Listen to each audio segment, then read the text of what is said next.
Europea es un artefacto político sin precedentes en la historia de la humanidad, es decir, un proceso de integración pacífico de diferentes naciones que voluntariamente van cediendo soberanía a instituciones supranacionales en ausencia de violencia, es algo que no se había dado en muchos entornos y que nosotros, además, con enemigos irreconciliables, como ha habido la larguísima historia de guerras europeas, que seamos capaces de construir este proyecto es algo completamente innovador. Ahora bien, la Unión Europea ahora mismo conjuga dos dialécticas al mismo tiempo, y es que tiene elementos federales y tiene elementos confederales, y yo creo que es fundamental entender la diferencia entre los dos. Cuando tú tienes un sistema confederal, en un sistema confederal las naciones voluntariamente se unen para integrarse en determinadas cuestiones, normalmente moneda o defensa, y después si ellos se quieren retirar voluntariamente, se lo pueden hacer, y hay una regla fundamental que rige, que es la unanimidad. Es decir, las decisiones de una confederación se toman de manera unánime y sabemos que eso ocurre en muchos ámbitos competenciales de la Unión Europea. Sin embargo, también en otros ámbitos existe una lógica federal y una lógica federal implica que se realiza una cesión de soberanía a un centro unificado en el cual se articulan diferentes medidas y la fundamental es que la toma de decisiones se realiza mediante la mayoría. Una mayoría cualificada o una mayoría simple. Y tenemos ámbitos competenciales en los que esto es así, por ejemplo, economía, por ejemplo, la política agraria común, diferentes materias en las que es así. Y hay ahora mismo una tensión entre estos dos modelos que nos aprisiona un poco en una camisa de fuerza. Y esto es así porque hasta los años 90 la Unión Europea era un proyecto que generaba amplísimos consensos. Es la época del consenso permisivo, en la que parecía que simplemente tomábamos decisiones que no generaban ni ganadores ni perdedores, es decir, todo el mundo salía beneficiado. Pues si tenemos que unificar la regulación sobre los cargadores de los móviles, pues todo el mundo se beneficia de que en todos los países de la Unión Europea tenga el mismo cargador, ¿no? Y sea algo compatible y todo el mundo lo entiende, parece que todos ganamos, ¿no? Sin embargo, a medida hemos visto el proceso de integración económica y monetaria y a medida hemos visto que durante la crisis económica había ganadores y perdedores, normalmente identificados entre los países del sur de Europa como más perdedores y los del norte y centro de Europa como más ganadores, lo que estamos viendo es que nos faltan esas instituciones federales para canalizar ese conflicto. Es decir, uno de los grandes problemas que tiene hoy la Unión Europea, uno de los grandes déficits, es que no se pueden articular coaliciones alternativas para gobernarla a su izquierda o a su derecha, sino que al final siempre termina gobernando una gran coalición entre socialdemócratas, cristianodemócratas y liberales para oponerse a los euroescépticos. Pero esto es un problema, porque una dimensión fundamental de la democracia, más allá de la representación, también es la rendición de cuentas, y también es que haya modelos alternativos de Unión Europea que se puedan articular. Y esto no hemos sido capaces de hacerlos porque nos falta un elemento fundamental, partidos federales europeos. Esto es lo que no tenemos, y esos agentes que no están presentes hoy son lo que explican que no estemos siendo capaces de problematizarlo y que al final, ¿qué están haciendo todos los electorados nacionales? Volver a la identidad nacional como el punto de enganche. Hoy estamos viendo que los países y los gobiernos defienden los intereses de sus electorados nacionales, porque se deben a ellos para ganar las elecciones, y esto es lógico. Pero al mismo tiempo esto lo que genera es un subóptimo para todos los países de nuestro entorno, que es que podríamos estar mejor en términos de integración si esto lo problematizáramos de otra manera, pero no lo hacemos. Y el de votar repliegue nacional es algo que está ocurriendo en todos los países de Europa, desde el norte hasta el sur, con diferentes maneras, ya sea si se quiere más a la izquierda populismos de izquierda, más al norte populismos xenófobos de extrema derecha, en cada lugar se articula de una manera distinta. Ahora bien, todos votan lo mismo, que es queremos más soberanía nacional, queremos desandar camino. Y ese es un reto que hoy emerge en la Unión Europea, que va a tener mucho efecto en el medio plazo y que los federalistas europeos no están siendo capaces de responder. Lo que la literatura de ciencia política dice es que normalmente las elecciones europeas se consideran de segundo orden, es decir, así como en unas elecciones nacionales tú sabes que estás votando al gobierno y que va a tener mucho impacto sobre la vida diaria, aunque ahora paradójicamente como el Estado-nación importa menos, cada vez se podría cuestionar más, ¿no?, el margen que tienen los gobiernos nacionales para tomar decisiones. En las elecciones europeas, sin embargo, nosotros votamos a diputados al Parlamento Europeo, que no se sabe muy bien qué es lo que hacen en el Parlamento Europeo, que no eligen un gobierno, y como no se elige un gobierno directamente del Parlamento que emana de esas elecciones, la gente tiene la impresión de que su voto no tiene gran valor. Y esto lo estamos viendo porque la participación electoral ha sido históricamente muy baja e incluso a medida van pasando elecciones todavía va bajando más. Vemos que solo en aquellos países en los cuales se hace concurrentes con elecciones autonómicas y locales, como en España pasará por ejemplo en las próximas, que será concurrente, la participación volverá a subir, pero porque la gente va a votar a las otras elecciones que sí que le importan y de paso votan también a estas, ¿no? La pregunta es, ¿cómo podemos cambiar esta tendencia? Es decir, ¿es posible hacerlo de una manera distinta? Yo creo que sí que sería posible, pero requeriría una inversión importantísima, sobre todo una inversión institucional clave. Y es decir, que el gobierno que nazca en Europa nacerá de las elecciones europeas. Es decir, implica acabar totalmente con el predominio del Consejo y, por lo tanto, establecer que la Comisión, que va a ser el Ejecutivo a nivel europeo, va a tener plenos poderes y que va a nacer de una coalición que surja de este Parlamento. Eso, por supuesto, hará que la situación se problematice más. Y un elemento, por verlo de un lado positivo, ¿no? que tiene la crisis, ¿no? Algo que tiene positivo, es que ahora estamos hablando mucho más de Europa de lo que hablábamos antes. Antes Europa se consideraba como política exterior. Eso sabemos que hoy no es así, porque se dice las decisiones que vienen desde Europa va a tener un impacto fundamental en las decisiones que tomen los gobiernos también aquí en España o en los otros países miembros. Y por lo tanto, si ahora sabemos que eso tiene muchísimo más impacto, si ahora por primera vez ya hay elementos que permiten decir, hey, el gobierno que salga de Europa va a marcar el destino que se sigue en política económica en tu país, ya es hora, por lo tanto, de dar un paso más y decir, vale, si queremos integrarnos, integrémonos, pero en serio. O si no, desandemos camino. O si no, asumamos que queremos volver a los estados nacionales y que, por lo tanto, la Unión Europea se queda como una suerte de unión comercial y ya está. Pero no podemos quedarnos atrapados. Este es el gran dilema en el que estamos ahora. O avanzamos más, o tejemos más integración, o la destejemos. Pero o somos capaces de oponer un elemento, una propuesta, un proyecto, el cual enganche a la ciudadanía y el cual demuestre que su voto vale para algo, o esto es inevitable que las dinámicas nacionales se terminen imponiendo. Yo creo que ese es el paso que tendrá que dar tarde o temprano la Unión Europea, si decide hacerlo, es decir, el avanzar hacia la elección directamente de un gabinete que salga del Parlamento Europeo, si hemos decidido hacerlo, con un sistema parlamentario, por lo tanto, si va a ser el propio Europarlamento el que lo elija, se tendrá que avanzar en esta dirección.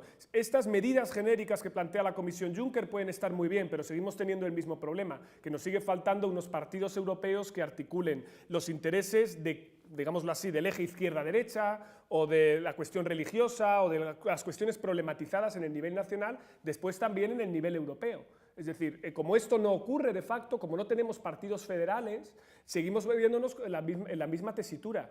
Pero claro, pensemos que esto es lógico que sea un proceso frustrante para nosotros, porque estamos haciendo algo totalmente nuevo. Y pensemos que otros países que nacían como confederación, como los Estados Unidos, para convertirse en una federación tuvieron que pasar por una guerra civil. Nosotros no vamos a tener eso, afortunadamente, espero, una guerra civil europea.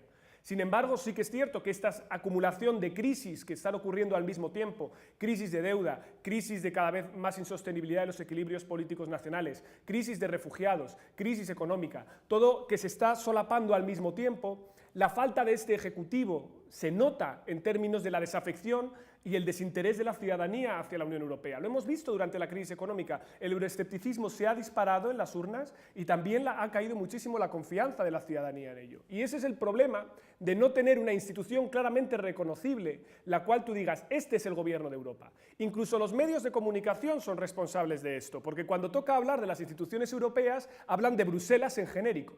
Y no sabemos quién es Bruselas, quién hay ahí. No sabemos qué institución es responsable de cada cosa, hay déficit de información y también es lógico, es un nivel que está muy lejos de la ciudadanía. La problematización de esto que está ocurriendo ahora abre una ventana de oportunidad, pero todo queda en manos de las decisiones políticas que se tomen. Sí, el famoso trilema, ¿no? Es una cuestión que, por ejemplo, se ha visto muy evidentemente incluso en el caso de los refugiados, ¿no? Cuando tú escuchas los medios de comunicación, hoy día lo que se hace en genérico es culpar a la Unión Europea y decir que es la gran responsable de la falta de una acción decidida para solucionar este evidente problema que tenemos aquí al lado de casa, ¿no? Sin embargo, quienes bloquean los acuerdos y la mayor integración en términos de gestión de los refugiados son los gobiernos nacionales. Es decir, son esos actores que se resisten a la cesión de soberanía para tratar de solucionar un problema de un ámbito mucho más general. Sin embargo, los gobiernos nacionales siempre siguen la misma estrategia, que es lo que llamamos en inglés blame shifting, trasladar la responsabilidad a otro agente que no se puede defender. Y esa es la Unión Europea. Cuando tienes que tomar una decisión impopular nacional o hay un problema que no puedes solucionar, la culpa es de Bruselas, siempre. Sin embargo, todas las cosas buenas que nos trae la Unión Europea, eso se atribuye como méritos propios. Eso hasta cierto punto es lógico que ocurra, ¿no? Porque ocurre también el estado de las autonomías, por ejemplo. El problema es que hay una falta de respuesta desde la Unión Europea y eso se debe precisamente a lo que hablábamos antes, esa falta de un gobierno integrado. ¿Cómo podemos combinar este dilema? Esto es muy complicado porque nosotros tenemos un problema fundacional, que es que nos falta un demos europeo. Tenemos unos valores genéricos en común, que es cierto que existen, tenemos unos principios compartidos a los cuales nos adherimos, que a veces se ponen en tela de juicio, incluso dentro de la Unión Europea. Me gustaría recordar que hay hoy procesos de retroceso democrático en muchos países, por ejemplo en Europa del Este, y podemos hablar de la Hungría de Víctor Orbán, que es algo que hoy, en condiciones normales, no sería admitido en la Unión Europea, visto el retroceso, claro, que está habiendo de derechos ahí. Claro, ¿cómo combinamos este principio con la falta de un demos o de un espacio comunicativo común a lo largo y ancho de toda Europa? Esto es lo difícil, ¿no? Porque ni siquiera compartimos el idioma. Algo tan fundamental como el idioma establece muchas barreras a la hora de acercarnos a estos problemas. Entonces hay que hacer muchísima más pedagogía y sobre todo problematizar y que los propios actores políticos entiendan que probablemente la Unión Europea, que es uno de los proyectos más interesantes y más dignos que nos ha legado el siglo XX y que esperemos que continúe también durante el siglo XXI, necesita ser modificado, necesita ser reformado. Y no basta solo con ese relato de entonces, hay que construir también uno nuevo. Anterior incluso al tema de refugiados y casi de más calado es el relato que construimos de la crisis dentro de Europa.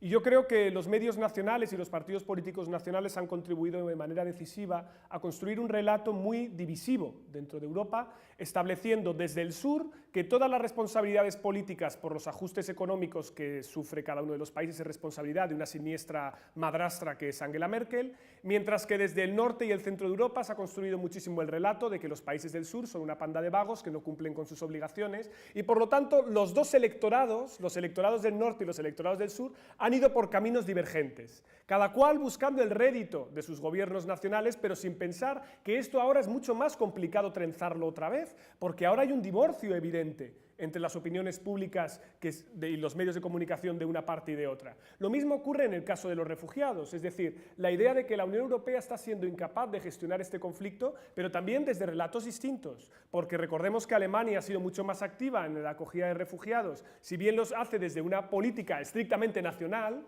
el resto de países tienen más dudas sobre en qué medida esto es sostenible o no, y como no es posible llegar a un acuerdo, lo que se hace es externalizar el problema. Es decir, llegar a un tratado con Turquía para que sean ellos los que se encarguen de gestionar la propia incapacidad de los gobiernos nacionales para buscar un acuerdo y una mayor integración en términos de esta política de refugiados. Hemos dado una patada hacia adelante al problema que volverá a estallar en nuestras fronteras inminentemente, cuando las condiciones de nuevo vuelvan a mejorar, seguirá habiendo intentos de entrar en Europa, porque al fin y al cabo no lo olvidemos, Europa es un faro de libertad y de prosperidad para todo el mundo y por lo tanto que la gente quiera venir es perfectamente normal.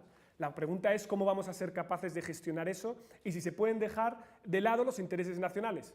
Yo en ese sentido soy un poco pesimista. Bueno, la acción exterior es uno de los elementos nucleares de la soberanía de los estados y por lo tanto es lógico que la integración vaya mucho más lenta en este campo porque es uno de sus elementos fundamentales, ¿no? Junto, por ejemplo, defensa, que también es otro elemento en el cual no hemos avanzado en exceso. Yo creo que el caso de la política exterior europea revela una curiosa paradoja y es el hecho de que Europa era mucho más influyente cuando tenía menos instituciones que cuando tiene más. Es decir, es curioso que con Mr. PES, cuando Javier Solana era el responsable de exteriores de la Unión Europea, la Unión Europea se sentaba a la mesa como un actor propio en muchísimos procesos de negociación. Sin embargo, a medida nos hemos ido institucionalizando en ese sentido y hemos generado también un servicio exterior europeo, tenemos mayor integración entre nuestras embajadas, por lo tanto elementos que son positivos. Curiosamente ha coincidido en que, aunque ahora Mogherini hace lo que buenamente puede, digamos, se da una circunstancia en la que no tenemos capacidad para generar una sola voz articulada en torno a cuestiones de política exterior. Entonces es algo que es muy curioso y que revela una paradoja y muy interesante.